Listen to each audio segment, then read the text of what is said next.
is West Jesmond Primary School. It's over 100 years old.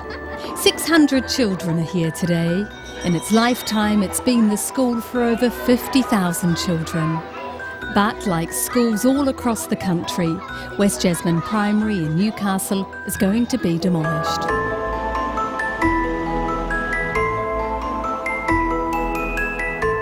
You get these various, I think, significant stages in your life, like when your parents die, that's one, and I think when your school is demolished, that's another one.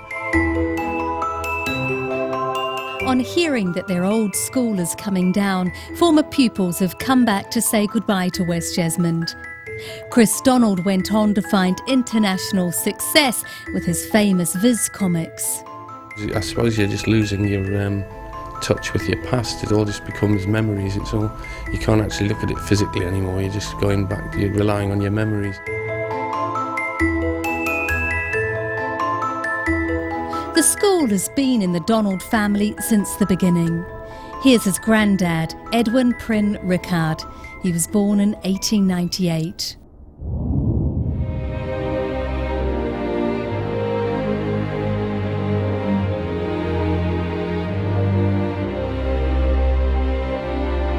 At the turn of the century, the development of Newcastle boomed and more houses were built to support that industry. With a growing population, in 1899 the need grew too for new schools, and locals campaigned for one in Jesmond.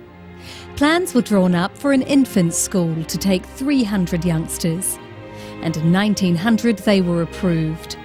The school build would cost £4,500. 3 years later, and locals campaigned again, this time for older children to go to the school. Plans were approved for a bigger West Jesmond school that would take 1,400 children. Costing £11,000, it opened in 1905. I was always aware that my mum had come here and that my granddad had come here. I think he was in the very first intake, just about. It's always been sort of part of the family, and I've had uncles who've come here as well. And my dad's sister was a dinner lady when I was here as well. I started in the school about 1937, when I was 5. So I had 2 years before the war, and then the evacuation. We went to Carlisle for a year.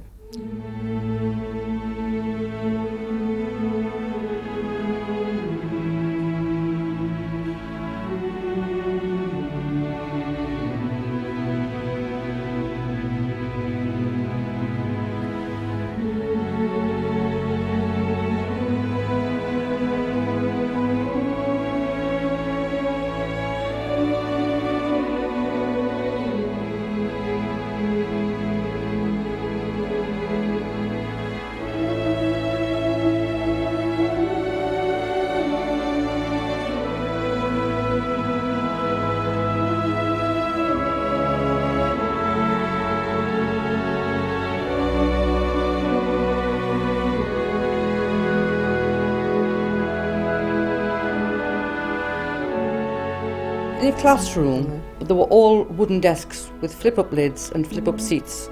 Inkwells, dip pens. Inkwells, that's right, with inkwell monitors and things. Two yes, people. shared for two people. And the teacher had an extremely tall desk so she could see everybody.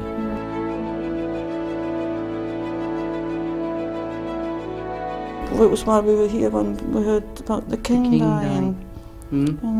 Well, I can remember being in the hall for a lesson, which was a dance lesson, but it was done on a large rediffusion speaker into the hall, and we were all doing this music to movement type of thing to the music when it suddenly was switched off. And the teacher taking us went into another classroom and came out and had obviously been crying and told us that the king had died. The difference in the school is that there were outside toilets, so in winter they froze. You sort of simply did what you were told. And doing what you were told also meant getting on a train alone. The school was evacuated and the children were sent away during the war to Cumbria. Newcastle was being bombed. The house next door, that had been next door to us, lost the front. There was no front left on her house. Yes, but that's right. The doorstep was there, so Yes. she stood up the step Because she this morning. was fanatical, a clean cleanliness. Aged just 4 and 7, the two young girls got off the train and had to knock on doors looking for somebody to take them in. I think people would make more fuss now. Well, it was very traumatic. It must have been the beginning when you said you couldn't find anywhere for you to go in the houses. We Yeah. walked and walked and walked and through Stanwix. It felt like it. I mean, Kay wasn't going to be 5 till the October. She wasn't really that far off, I suppose. But we did, and people who had said they would take evacuees were standing at their doors and choosing who they would have. And they all sort of wanted one. And we came to a place, and eventually we'd walked and walked and walked, and these people said they would have this little boy, and he stood forward and he said, "What about these 2 little girls?"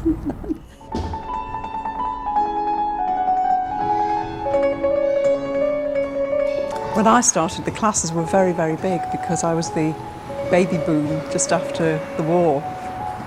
I think we had 54 children in the class. Farmer wants a wife, the farmer wants a wife. There were some, what were then air raid shelters. I think they'd originally been sheds and they were converted back into sheds, but when we were there were still air raid shelters. We used to play these little circle games like Farmer Wants a Wife and skipping games. Cat's got the measles, the measles, the measles. Where you had a person on each end turning the rope, and the game was that you had to run in when your name was called with a particular rhyme. I wasn't really terribly good at that, so sometimes I used to feel a bit, as if I was being overlooked, because obviously if you stopped the rope, if you caused the rope to stop, you weren't very likely to get called on again. I mean, I'm sure that there were times when I felt left out of things.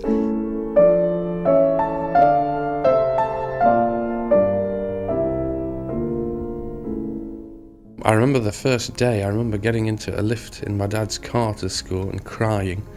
I remember being dropped in Mrs. Beasley's class and sitting next to a girl called Mary Layton, that was her name, and crying still. And I remember my dad leaving the classroom and me still crying. I forget when I eventually stopped crying. I still remember actually my first days in the school, in the hall around the corner there.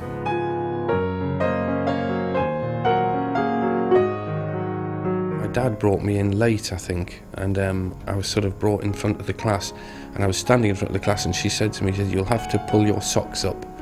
And so I pulled my socks up, and everybody laughed, and I felt awful, and it scarred me for life.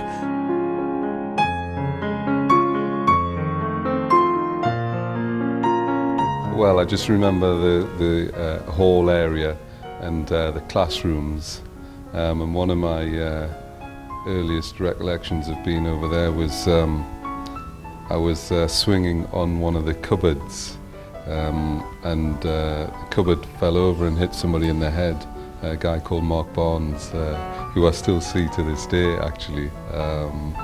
But one of those things that you weren't supposed to do, but whatever you weren't supposed to do, I was always doing it.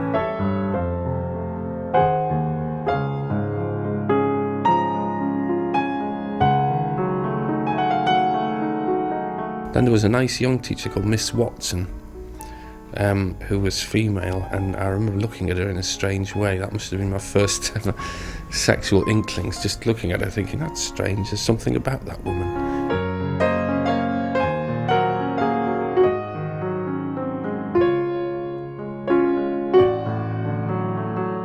I think we were the only black children at the school, but I never felt out of place, and it wasn't a problem. And as I said, I had fantastic friendships going on and still going on today, and it was never ever an issue in those days.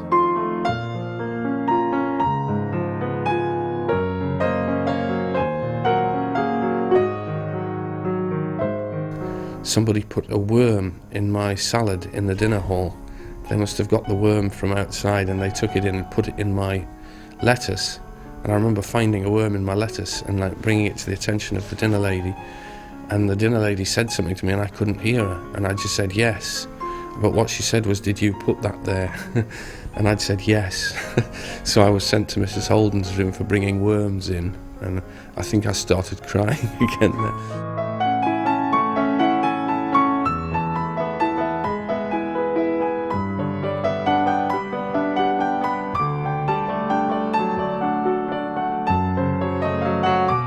Because I didn't eat very much at school dinners. I wouldn't eat the potato, and Philip Brown would eat too much potato, so we were put on a special table, Philip Brown and me, because I didn't eat enough and he ate too much. And they put us at separate ends of the table, and I would slowly push my plate towards him and he would eagerly eat my potato for me.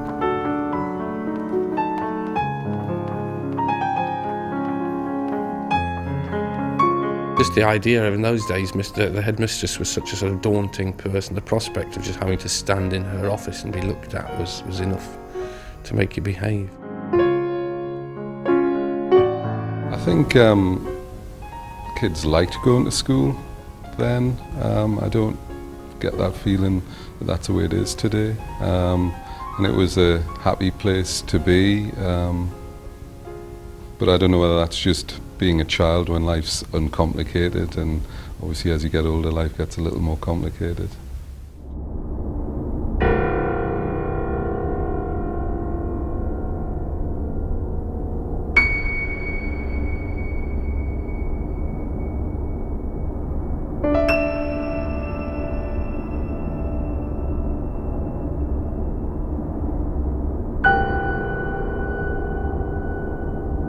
This school now has powerful significance for Yinkasobo.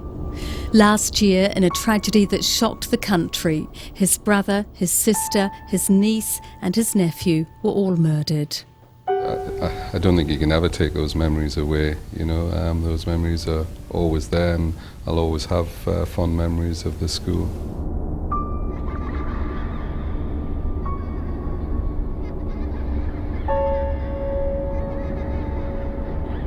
The school has seen other tragedies too. There was a little boy killed in our first year, falling off the wooden bridge. You used to be able to sort of pull yourself up to look at the trains, because there were steam trains in those days, and they were sort of very exciting because you get all this whoosh of coal smoke as you went over the bridge. And I think this little boy must have been doing that and had fallen off the bridge onto the track. Our headmistress then announced it in assembly. I suppose we didn't really understand at all what was going on, but it was still a terribly sort of shocking experience for us.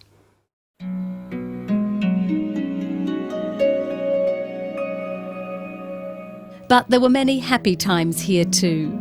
Chris Donald says this school helped him find fame as the Viz editor. In an art class, Mrs. Robson would sort of stop at my desk and look at my painting and say, "Come on everyone, come and look at Chris's picture of a train or Chris's picture of a bridge," and I used to really enjoy that. And the lad who sat next to me, Colin Atkinson, he couldn't draw a train. The reason being that he started at one point and then he went all the way around and then hoped that the line would meet where he started, and it never worked that way. But I tried to tell him how to do it properly. But no, I enjoyed, that was where I first started painting and drawing, and then moving on to secondary school, you started meeting sort of more bullies and extreme people, and you sort of put the two together, and that was where the cartoons came from. The school influenced not only those rude comics, but also magazines like Jackie and Bunty, which sold all around the world. These are the Bunty annuals that everybody got at Christmas from them, in their Christmas stocking. And I do these every year. So one of the ideas was to get the netball team. So West Jesmond got lots of mentions in magazines. And also we did every week in one magazine called Debbie. There was a series ran, and it was about a very posh girls' school called Janet. It was copied from one of those drawn stories from the 1950s and 60s, and I used to photograph it every week. And the outside was it was Seton Delaval Hall, which was meant to be the boarding school, and the inside was West Jesmond School. Putting the school on the map or on the shelves of young girls' bedrooms, Moira Conway was also a mother. Her children came here and she spent years capturing school memories.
And she's back today to take her last photos of the school.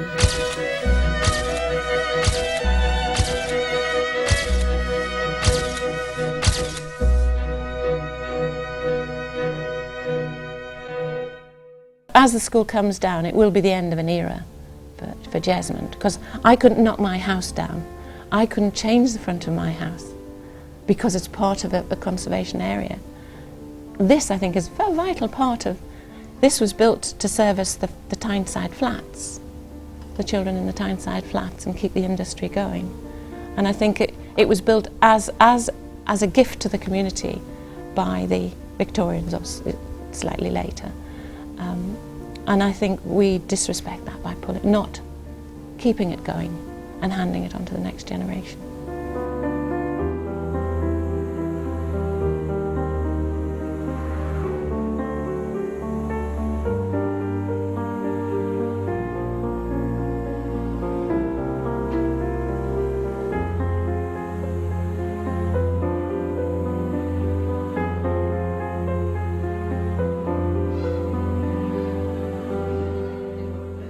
And Moira's not alone in feeling sadness that the school is to be demolished. It just seems a shame. If it had been a college in Cambridge or what have you, then they would have been prepared to spend money, I suppose, on it, or money would have been spent on it gradually on a sort of continual basis, and it would have been updated and maintained in pristine condition. But because it's been sort of knocked about now, and the ceilings have been lowered, and no doubt there's all sorts of plumbing and wiring which is deficient now and substandard, and there's no double glazing, so the heating will be a problem. I suppose it makes economic sense, but it just seems a pity to waste such a nice building, because aesthetically it looks nice from the outside, even if it is a nightmare to try and run a modern school in it.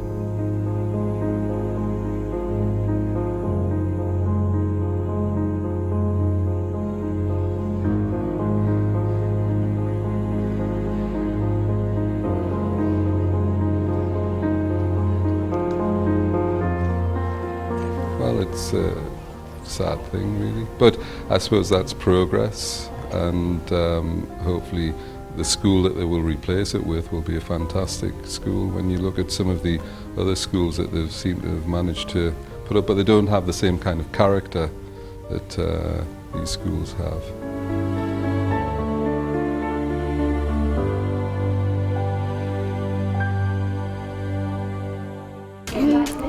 Your school is going to be knocked down. And what's going to happen then? We're going to go to a new school. What do you think about that? Good. I'm sad because when the school's knocked down, you won't be able to look back and say, this is where I did this, and this is what happened in the playground, and this was my classroom. I feel sad and unhappy.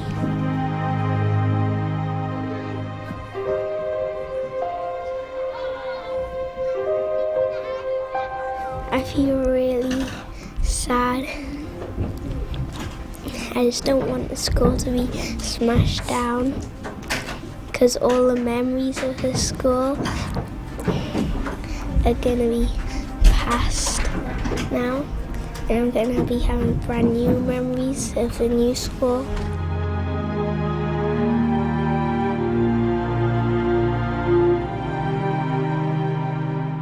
I've had a lot of fun in it, and so I feel a bit sad about it getting knocked down, but I'm looking forward to seeing the new school.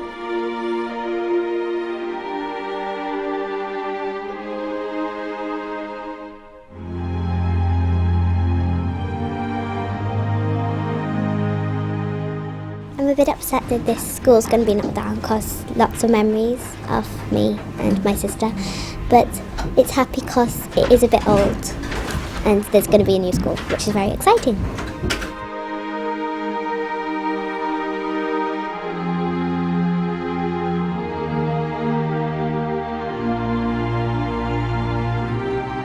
I like this school because we've been here since reception and everything.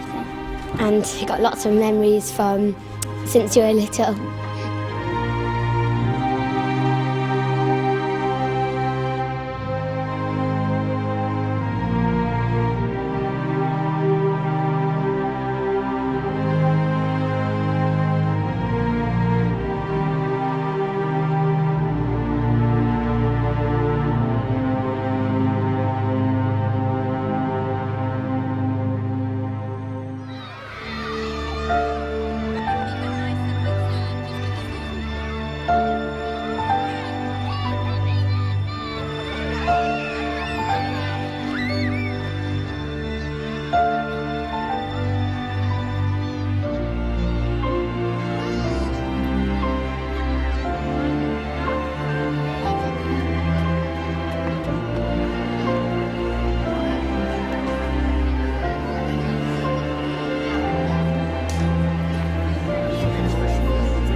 After over 100 years here, it's the school's last day.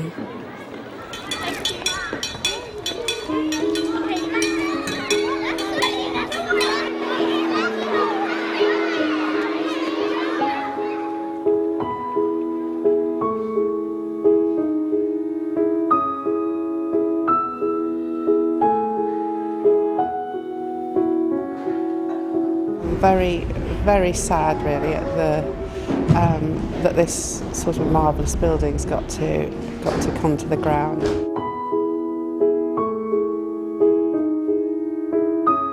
It's just going to be strange. I can't imagine it. Ever since I've been living in Newcastle, it's been here, and it's such a huge part of the community here in West Jesmond, and there'll just be a gap and almost a hole, a gaping hole, but then hopefully what comes up in its place will have a stature for the years to come, just as West Jesmond School has now.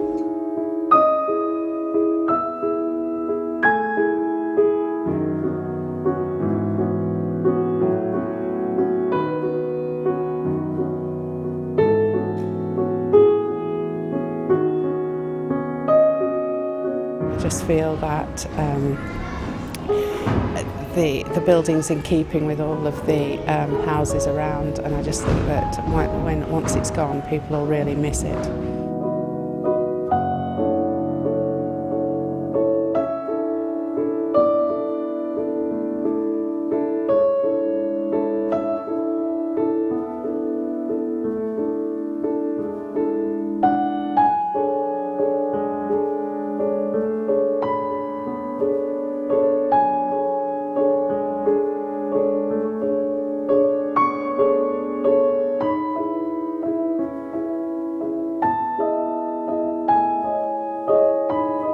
I think it's a very sad day because the school has stood here for the best part of 100 years and it's functioned very well as a school for all that time.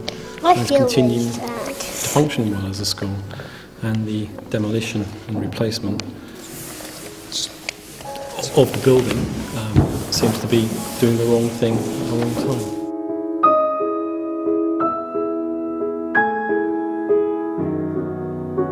It's sad, and it's just not. It just doesn't feel right. It's a decision that we're going to regret in the long term.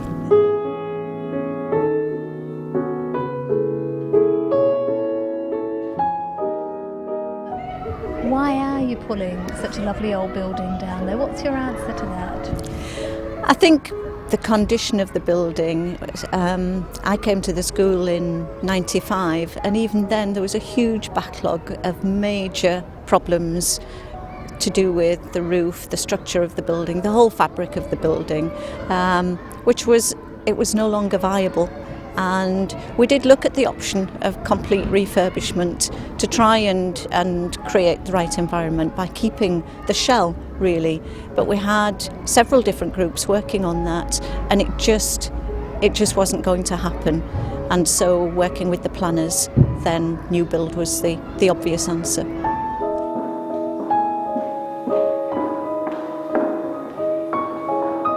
The reason this building's in the state it is in is because those who should have been looking after it clearly haven't.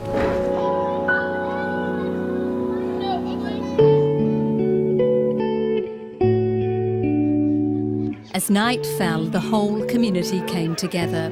Thousands turned out for a candlelit farewell to their school, West Jesmond Primary.